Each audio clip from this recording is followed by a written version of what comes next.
It's team of the season, so if you guys need any coins, make sure you check out MMOXP.com. Their link is down in the description. They're fast, cheap, and reliable. And if you use my code Rema, you can get yourself a nice 5% discount. So what's up, guys? My name's Ash, and welcome back to a brand new video. In today's video, guys, we've got some custom tactics and player instructions for quite possibly the most ratty, disgusting formation in FIFA 23. This is the 5-4-1. Honestly, whenever I use this, I feel absolutely disgusting because it's just insane. It's like so overpowered. It is quite ridiculous, guys. Just before we get into the video though, I'd very much appreciate it if you could drop this a thumbs up, as it does really help me out. Sub to the channel if you are new so you never miss out on any videos, and don't forget to turn on notifications. A quick little side note as well, I don't know whether or not there's going to be gameplay in this video because I am a little bit short on time today, but starting from tomorrow there will definitely be more gameplay in videos because I know that's something that you guys like. Let's get right into today's video. Okay, guys, so starting off with the custom tactics. For the defensive style, I like to use balance.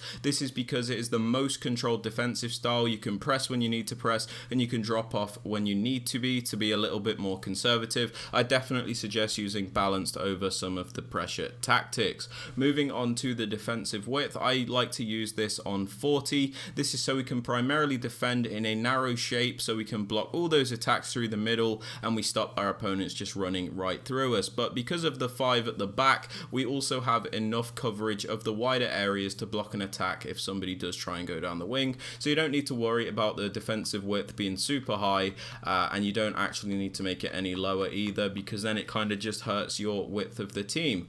Moving on to the depth, I like to have this on 55. This is so sometimes we can win the ball higher up the pitch, and then other times we can just sit a little bit deeper. It's a very nice balanced defensive line where we're not too aggressive by having it really high, and we're not too defensive by having it like super deep. It's really in between, and I do very much like that. Moving on to build up play, guys, I like to have this on balance. This is because it's the most controlled and consistent, and it gives you the most variety when you are building up the play. So sometimes you can play a little bit quicker, other times you can play a little bit slower. If you use something like fast build up, you always have to play very quickly, which might not always be the best option. And then sometimes with slow build up, you can obviously build up slower, but sometimes you need to speed it up and you're not able to do that. So balance is the way to go.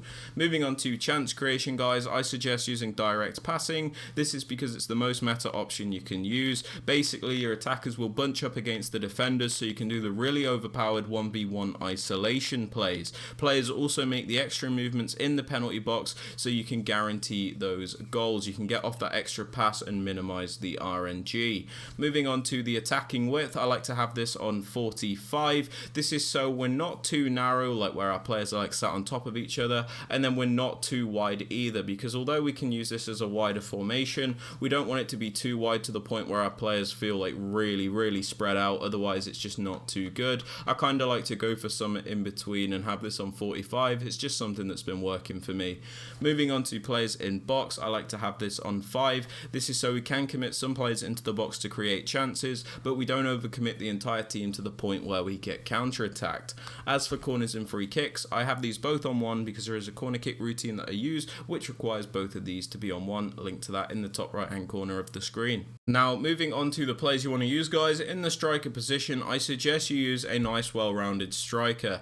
This is because you have to compensate for the fact that there is one striker instead of 2. So where you could get the balance between 2 players by having like one creative player and then one poacher player, you kind of have to get that all into one player. So make sure you've got a nice well-rounded player so they can do a bit of everything. So you're going to want somebody with like nice shooting, good dribbling, somebody that can shoot on either foot, and maybe the skill moves as well. Just make sure they're not a super one-dimensional player, otherwise you might struggle a little bit. Now moving on to the right mid and the left mid, I suggest using good winger style players. These are players that have good attacking capabilities, so they've got good pace, good skill moves, good crossing ability and good shooting ability. You don't really need to worry too much about their defensive ability, especially since we've got a back 5 behind them. You can kind of just focus on making these super good attacking winger style players. Moving on to the left centre mid, I like to go for a more defensive minded midfielder. So I suggest going for somebody with a medium high work rate if you can get it, so you get the maximum contributions in defence and then not too bothered about going forward, but just make sure that this is a good defensive player. Moving on to the right centre mid, I suggest going for a more box to box style player. This is somebody that is going to attack and defend, so you can go with somebody with a high work rate if possible, possible, so you get the maximum contributions in attack and defense, but just make sure you use a nice well-rounded player in this position. Now moving on to both the wing backs, the left wing back and the right wing back, you can kind of do what you want here, but what I like to do is I like to go for one fullback in the left wing back position, so somebody that's a little bit more of a defender at times but still has decent attacking ability in Roberto Carlos, and then in the right wing back position I kind of just go for an actual winger. You can kind of do what you want here, so I'm not really going to instruct you to do one thing or another, but you're going to want to make sure that they are at least pretty good in attack, otherwise you might struggle a little bit. As for the three centre backs and the keeper, these just need to be as good as you can get them. There's not too much to say about them. Now moving on to the player instructions, guys. On the striker, I just like to have him on stay central and mixed attack. We have him on stay central because he is our only striker, so it is important that he stays in the central areas. We've already got enough wider players to cover the wide areas, so it's important that he does stay in the middle, so he is of most use to us. We also have him on mixed attack as opposed to getting behind, as we get a lot more out of him. If we put him on getting behind, he's a little bit one-dimensional and we are restricted in what we can do with him, so mixed attack is definitely the way to go in my opinion. Now moving on to the right mid and the left mid, we have them on comeback on defense, cut inside and getting behind. We have them on comeback on defense, so we ensure that they're in the correct positions when we don't have the ball. This makes us as defensively sound as possible. Honestly, it's just super ratty to use, guys. We have them on cut inside, so they do run into the more narrow areas, as it gives the wing backs more space to go down the wings, because if we've got the wing backs overlapping, we don't necessarily need the right mid and left mid to always be super wide. We can have them cutting inside, so we've got more coverage of the overall pitch. We have them on getting behind as well, so they're always looking to make those incisive runs and really trouble the defensive line. These three settings are super useful to have on both the right mid and the left mid. Now moving on to the left centre mid and the right centre mid, although they're different types of players, I like to leave them both on default settings and cover centre. The reason I do this is because I kind of just let their work rates decide what they're meant to be doing. So because Jorginho is like a medium high, he's naturally going to defend a little bit more, and then Pogba with his high medium, he's just going to naturally want to attack a little bit more. I kind of just let them do their own thing, and honestly it kind of works, because if you have them on like stay back while attacking, sometimes the midfield feels like really disconnected from the striker, and I don't really like that, so I just leave them alone and just ensure that they are on cover center, and it's worked out very nicely for me.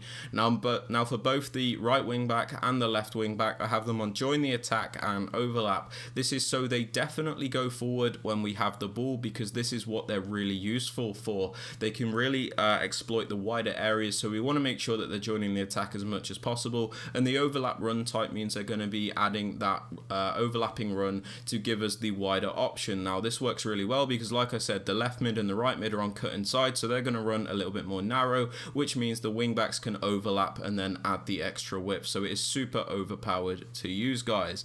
As for the three centre backs and the goalkeeper, these are on default settings and I do not touch them. But yeah, guys, they're my custom tactics and player instructions for the 5-4-1. If you have enjoyed or found this useful, I'd very much appreciate it if you could drop this a thumbs up, subscribe to the channel if you are new so you never miss out on any videos like this one, and don't forget to turn on notifications so you are notified when a video is posted.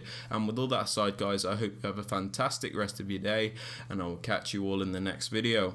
Peace out, guys.